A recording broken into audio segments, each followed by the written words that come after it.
Assalamualaikum dan selamat sejahtera. Tabiat pengambilan makanan tidak sihat di kalangan kanak-kanak amat membimbangkan.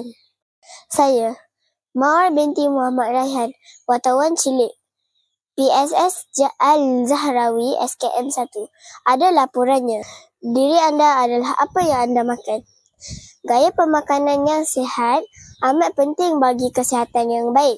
Oleh itu, seseorang perlu mempunyai tabiat pengambilan makanan yang sihat sejak kecil lagi.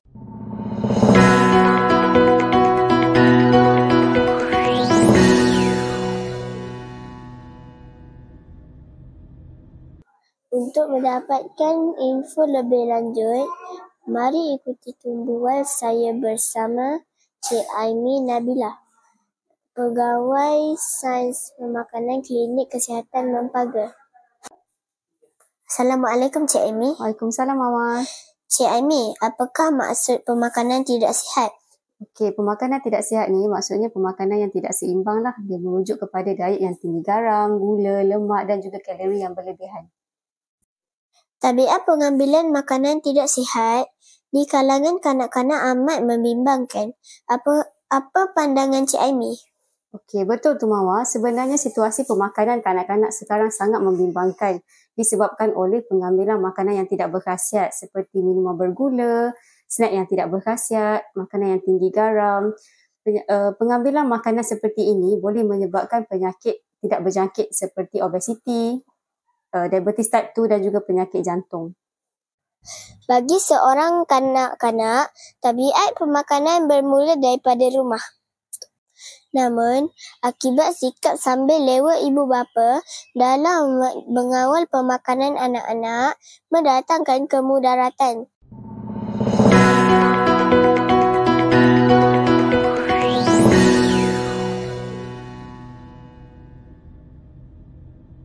Puan Maria, kenapa Puan cenderung untuk menjual buah-buahan? Salah satu sebabnya saya memang suka makan buah.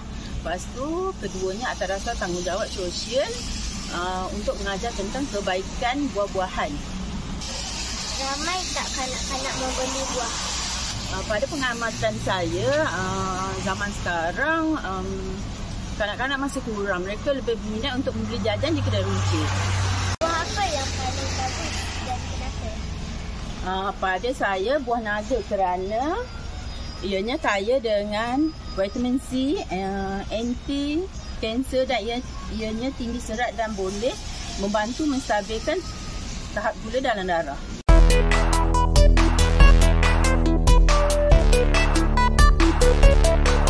Terdapat pelbagai makanan ringan di pasaran. Awak beli apa? Saya beli jajan. Kenapa? Kerana ia sedap. Jadi, mulai hari ini, marilah sama-sama kita mengubah cara pemakanan kanak-kanak. Terdapat beberapa cara yang boleh diamalkan oleh ibu bapa. Pertama, letakkan kudapan berkhasiat berhampiran anak. Kedua, jangan letakkan makanan ringan di rumah. Ketiga, jangan jadikan makanan tidak sihat sebagai hadiah. Akhir sekali, ibu bapa harus menjadikan contoh amalan pemakanan sihat supaya anak anda mengikuti tindakan anda. Akhir kata daripada saya, ingat diri anda adalah apa yang anda makan.